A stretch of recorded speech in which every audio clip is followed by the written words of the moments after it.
Caresse sur la peau du vent.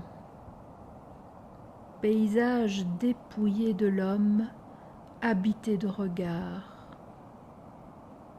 Douce la pente et l'herbe qui frissonne, caresse sur la peau du vent.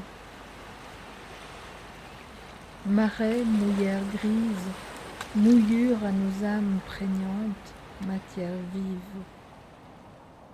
Soleil froid des dunes. Oya toison sur la peau, lisse aussi au-dedans. Derrière l'horizon, le vide, d'où surgit le jour.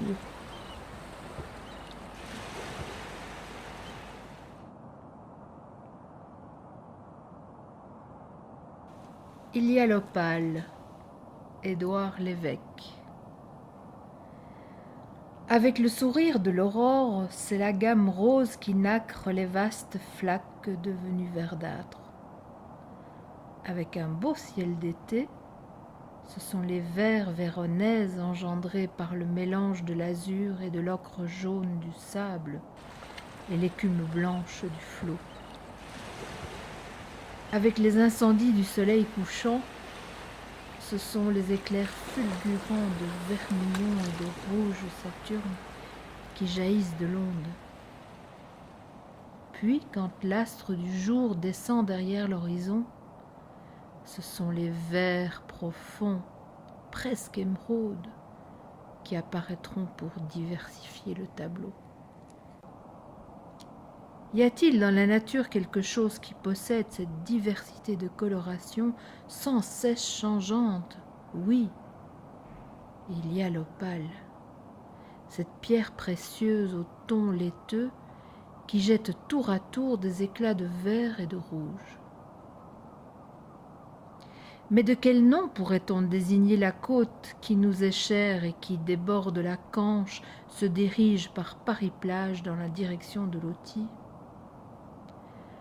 Qu'à la côte d'azur, à la côte d'émeraude, à la côte d'argent, vienne s'ajouter désormais la côte d'opale, la nôtre.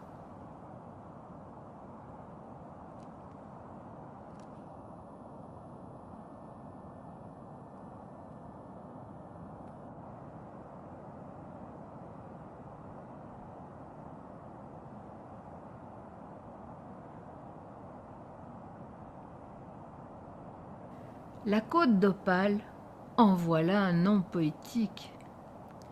Il fut inventé par Édouard Lévesque, peintre touquetois du début du XXe siècle. Séduit par la couleur des reflets irisés du soleil couchant sur la mer du Nord. En hommage à cette lumière changeante si particulière dans la région, il nomma ainsi le littoral entre Le Crotoy en baie de Somme et Écuyenne-Plage au sud de Boulogne-sur-Mer.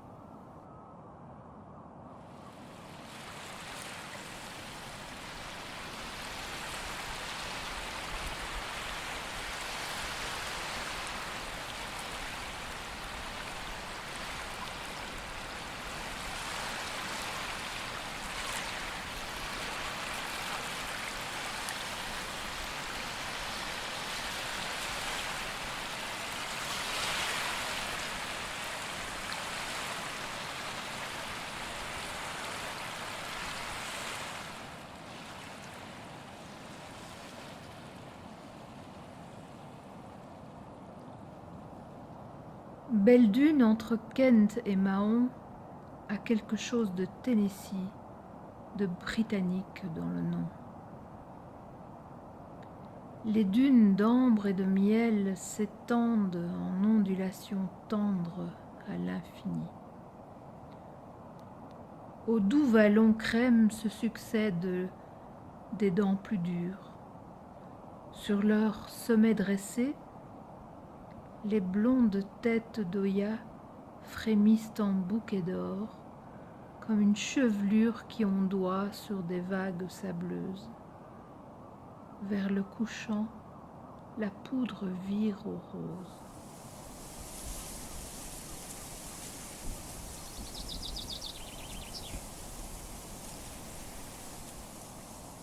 Les incendies du couchant.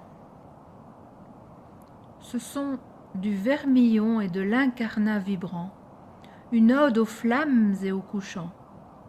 Une brume rouge sang entre le ciel et le miroir d'eau pourpre, avec pour seul paravent un reflet d'or rouge.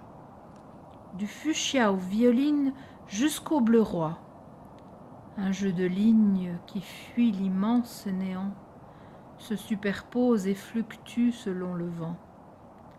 Un brasier géant illumine l'horizon, mélange de mauve et de saumon, dégradé fluide comme une ardente prière sous une verrière cuivrée, un panaché luminescent, vivant vitrail d'un livre de lumière.